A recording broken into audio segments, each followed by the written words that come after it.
नमस्कार, KNP news channel में आपका स्वागत है। मैं मनवीर सिंह। डालते हैं आज की खबरों पर एक नजर। पीछे वाले में क्या है? पीछे वाला चाबी लगाने गए। उसी लगा चाबी इसके पास है। मैं भाई को बुला रहा हूँ, अभी चाचा के लड़के को बताएगा चाबी किसके पास है। मैं चाचा के लड़के को बुला रहा हूँ। तो इसने बड़ी बहन के लिए भी खूब अनसन बोल दिया क्योंकि हम यहाँ पर आ गए थे। और दूसरी चीज़ ये है कि उसके बाद भी मैंने फिर जब इसने पड़ोसियों के लिए नाम लिखना शुरू करा और मेरे पिताजी को एक दिन अचानक से यहाँ से जब निकले तो इसने बीच रास्ते में उनको पकड़ा और डंडे से उनके मारने लगी। तो बगल में कोई नेपाली रहते हैं, वो लोग आए, उन्होंने कहा कि वहाँ अंकल जी को मार रहे हैं। तो मैं वहाँ गया और मैंने देखा तो मैं उसे बचा के लेके आया और पड़ोसी भी जितने थे वो कोई बीच में नहीं कूदा क्योंकि भाई दूसरे का मामला होता है, बाहर पारिवारिक विवाद में कोई बोलना चाहता नहीं है। देखा सबने लेकिन गया कोई भी नहीं। उत्तराखंड हल्द्वानी लक्ष्मी विष्णु विहार में यहां एक महिला के द्वारा संपर्क किया गया। फोन से कहा गया है इनको बंद करके चले गए हैं। महिला के भाई मौके पर मौजूद है, कंडीशन देखिए। पारिवारिक मामला था। महिला की ओर से फोन में रोते हुए कहा गया कि मैंने अपना हाथ काट लिया है। जेजेएन न्यूज़ और पुलिस बीती रात आई लेकिन ताला नहीं खोला गया है। महिला ने क्या कुछ आरोप लगाए हैं? महिला की ओर से फोन में रोते हुए कहा गया कि मैं अपना हाथ काट लिया है, खोल दीजिए। ताले की बात करती नजर आई है, ताला तोड़ दिया गया है। महिला के भाई मौके पर मौजूद, कंडीशन देखिए। पारिवारिक मामला था, मीडिया में नहीं आना चाहिए था, लेकिन क्योंकि अभी आ गया है तो एक पक्ष उनके दोनों पक्षों को सुनना जरूरी हो जाता है। क्या मामला है मैडम आपका? मैम देखिए 4 साल हो गए, मेरी फैमिली मुझसे नहीं बोलती है, ठीक है ना मेरे लिए खाना बनता है इस घर में, ना कुछ होता है। मेरा भाई मुझसे जरूर बोलता था, वो हमेशा मेरी हेल्प करता था। कभी मैं बेहोश होती हूँ कहीं पे भी, अचानक मेरे को दौरे पड़ते हैं तो मेरा भाई मुझसे जरूर बोलता है। वो आता है, कभी भी कहीं पे बेहोश होती हूँ उसको बुलाया जाता है कॉल करके, वो हमेशा आता है।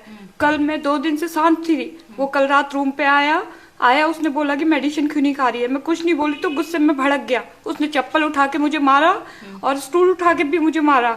तो बोला कि क्या कहते हैं, बहुत कर दिखा रही है, ये कर रही है, वो कर रही है करके बोला कि क्या बोलते हैं कि मैं तुझे जान से मार दूंगा, ये हुआ है, सबकी धौंस मैं ही सहन करूं, माँ बाप की मैं ही सहन करूं, ये करूं वो करूं, तो बाप की पेंशन पे खा रही है, ये कर रही है वो कर रही है। जबकि आज तक मैंने बाप से 1 रुपया नहीं मांगा। सही बात बताऊं, बीमार क्या है आप? मैं कैंसर पेशेंट हूँ। अच्छा। हाँ, और कैंसर पेशेंट हूँ, लार्जेस्ट हाइटस हर्निया भी है मेरे को।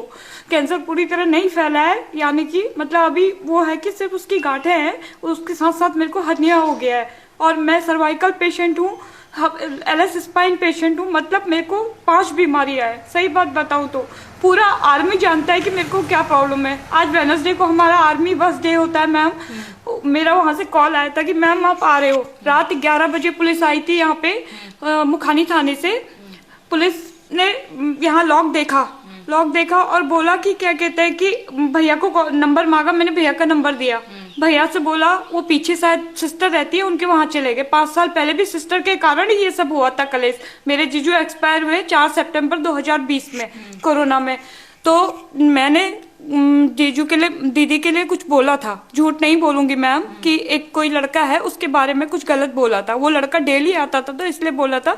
उस आपका पारिवारिक मैटर है। मुझे आप बताइए कि आज आपने बुलाया है फोन करके, आप क्या चाहते हैं? आज का क्या पूरा मामला है? मैं इतना चाहती हूँ मैम कि ये लॉक खुले तो मैं स्टेशन हेडक्वार्टर जाके अपनी फैमिली की कंप्लेंट कर सकूं। क्या कंप्लेंट? क्या फैमिली ने क्या आपको क्या कंप्लेंट करनी है? जो ये लॉक लगा के गए हैं मैम, भाई की? हाँ, भाई की और मदर फादर सबकी, क्योंकि पापा मुझे रोज मारते हैं। भाई के कॉलेज जाए में रोज मारते हैं। उनका दिमाग वो है, उनको मैं कुछ नहीं बोल सकती हूँ क्योंकि उनका मानसिक संतुलन वैसे भी खराब हो चुका है। उनको ये सेंस नहीं रहता कि मैं अभी क्या कर रहा हूँ, कुछ नहीं रहता। उसके साथ साथ माँ भी वैसी हो चुकी है, मदर भी वैसी हो चुकी है। बोल तो रही हूँ, मदर भी वैसी हो चुकी है, लेकिन मदर बोलती नहीं है ज्यादा। वो पावना की पापा को चुप कराती है, लेकिन कल मदर ने भाई को भी चुप कराने की कोशिश करी। भाई लेकिन कहाँ है आपके पेरेंट्स? वो पीछे सिस्टर के यहाँ शायद गए, मुझे कंफर्म नहीं है। जानकारी है कि आप बंद हैं? हाँ, शायद कंफर्म नहीं है। भाई ने पुलिस को पता नहीं क्या बोला कि मेरे पास चाबी नहीं। अगर मेरे पास चाबी होती मैम, कि मैं अभी तक बाहर नहीं निकल चुकी होती, बरेली नहीं जा चुकी होती। तो मतलब हाँ, आपके जो माता पिता हैं उनकी ओर से कहीं ना कहीं भाई ने मिलके गलत किया है। उसने मुझे जान से मारने की धमकी दी और मारा भी। झूठ नहीं बोलूंगी आपसे मैं। कल मेरे मंगलवार बाबा जी का दिन था, मैं झूठ नहीं बोलूंगी। तो बस मैं ये चाहती हूँ कि लॉक खुल जाए। और देखिए, मैंने ये काटने की कोशिश भी की, उसने बोला तो मैंने ये, इसलिए ब्लड आया तो फिर मैंने रोक दिया। फिर मेरे एक फ्रेंड ने मुझे समझाया कि जान नहीं ऐसा नहीं करना है। अगर कुछ भी परेशानी हो ऐसे थोड़ी हिम्मत हारते हैं। नहीं, इसीलिए मैंने खुद रोक दिया मैम, इसीलिए मैंने खुद को रोक दिया, क्योंकि मैंने सोचा कि मैं लड़ूंगी, हिम्मत नहीं हारूंगी। इसलिए बस एक मुझे लॉक खोलने का वेट है मैम। आप चाहे तो मेरे सारे डॉक्यूमेंट देख सकते हैं। एक मेरे पास एक नहीं, मेरा कृष्णा से ट्रीटमेंट है, राम मूर्ति से ट्रीटमेंट है। 7 साल हो गए राम मूर्ति से ट्रीटमेंट होते होते। 2 जुलाई 2017 में कुन्याल सर ने ही मुझे राम मूर्ति भेजा था, कृष्णा के डॉक्टर कुन्याल सर ने। तब से मेरा कंटिन्यू राम मूर्ति से ट्रीटमेंट है। योगेश वर्मा में क्या कुछ पूरा मामला आपके परिवार का? मैम मामला ये है कि पिछले कई सालों से जो है ऐसे ही परेशान करती रहती है और माँ बाप को अक्सर गाली गलौज करना और प्रताड़ित करना। और उससे पहले भी 2021 में दिसंबर 2021 को भी 26 या 27 दिसंबर को लगभग मैं एक बार पुनः घर से बाहर निकला था, तो उस समय मैंने माताजी पिताजी को अपने अंदर ही छोड़ दिया था। 10 दिन तक इसने माताजी पिताजी को अंदर बंद रखा और इनको मारने लगी। तो 10 दिसंबर 2021 को जनवरी को मैं 22 को मैं गया और मैं इनको लेके आया वहाँ से, कैसे ही निकाल के मैं इनको यहाँ बहन के घर लेके आया। तो इसने बड़ी बहन के लिए भी खूब अनशन बोल दिया, क्योंकि हम यहाँ पर आ गए थे। और दूसरी चीज़ ये है कि उसके बाद भी मैंने फिर जब इसने पड़ोसियों के लिए नाम लिखना शुरू करा और मेरे पिताजी को एक दिन अचानक से यहाँ से जब निकले तो इसने बीच रास्ते में उनको पकड़ा और डंडे से उनके मारने लगी। तो बगल में कोई नेपाली रहते हैं, वो लोग आए, उन्होंने कहा कि वहाँ अंकल जी को मार रहे हैं। तो मैं वहाँ गया और मैंने देखा, तो मैं उसे बचा के लेके आया। और पड़ोसी भी जितने थे वो कोई बीच में नहीं कूदा, क्योंकि भाई दूसरे का मामला होता है, बाहर पारिवारिक विवाद में कोई बोलना चाहता नहीं है। देखा सबने, लेकिन गया कोई भी नहीं। साहब से मैं लेके आया उनको, वहाँ से लेके जब मैं इनको वापस घर आया तो उसके बाद इसने जो एक हमारे पड़ोस में कोई रहे भैया हैं, उनके लिए, उनकी बहन के लिए उनको अंट बोलना शुरू किया। तो उन्होंने कहा भैया मैं बर्दाश्त नहीं कर पाऊंगा, आप लोग बर्दाश्त करो, या तो आप इसको पागलखाने में डालो, निर्माण में डालो, या फिर अब मैं आपके खिलाफ केस मानसिक रूप से कमजोर है क्या वो? मानसिक रूप से कमजोर नहीं है मैम। अच्छा, पागल खाने में कैसे भी डाल देंगे? इसलिए डाला क्योंकि पड़ोसियों ने कहा कि भाई या तो इसको आप वहाँ डालो, अगर हमारे खिलाफ ऐसा लिख रहे हैं तो हम पुलिस में केस करते हैं। तो रख लेते हैं ऐसे किसी भी स्वास्थ्य? बिल्कुल रख लेते हैं मैम। हमने उसकी एक्टिविटी बताई तो उन्होंने कहा भाई एक्टिविटी देख के वो रख लेते हैं। हालांकि देखिए वो जो हॉस्पिटल है वो नशा मुक्ति केंद्र है, तो वहाँ पर इस तरह के लोगों को भी रखते हैं और दवाई देके उनका ट्रीटमेंट किया जाता है। और वहाँ रह के कुछ समय ये दवाई खाई तो ये नॉर्मल भी रही, लेकिन वहाँ से आने के बाद इसने जब वहाँ इसको भर्ती किया था 1 महीने 10 दिन, इसने कहा कि मैं कसम खाई कि मैं दवाई खाऊंगी। उस हिसाब में मैं इसको लेके आया और उसके बाद इसने यहाँ घर आके 1 महीने बाद दवाई खाना छोड़ दिया।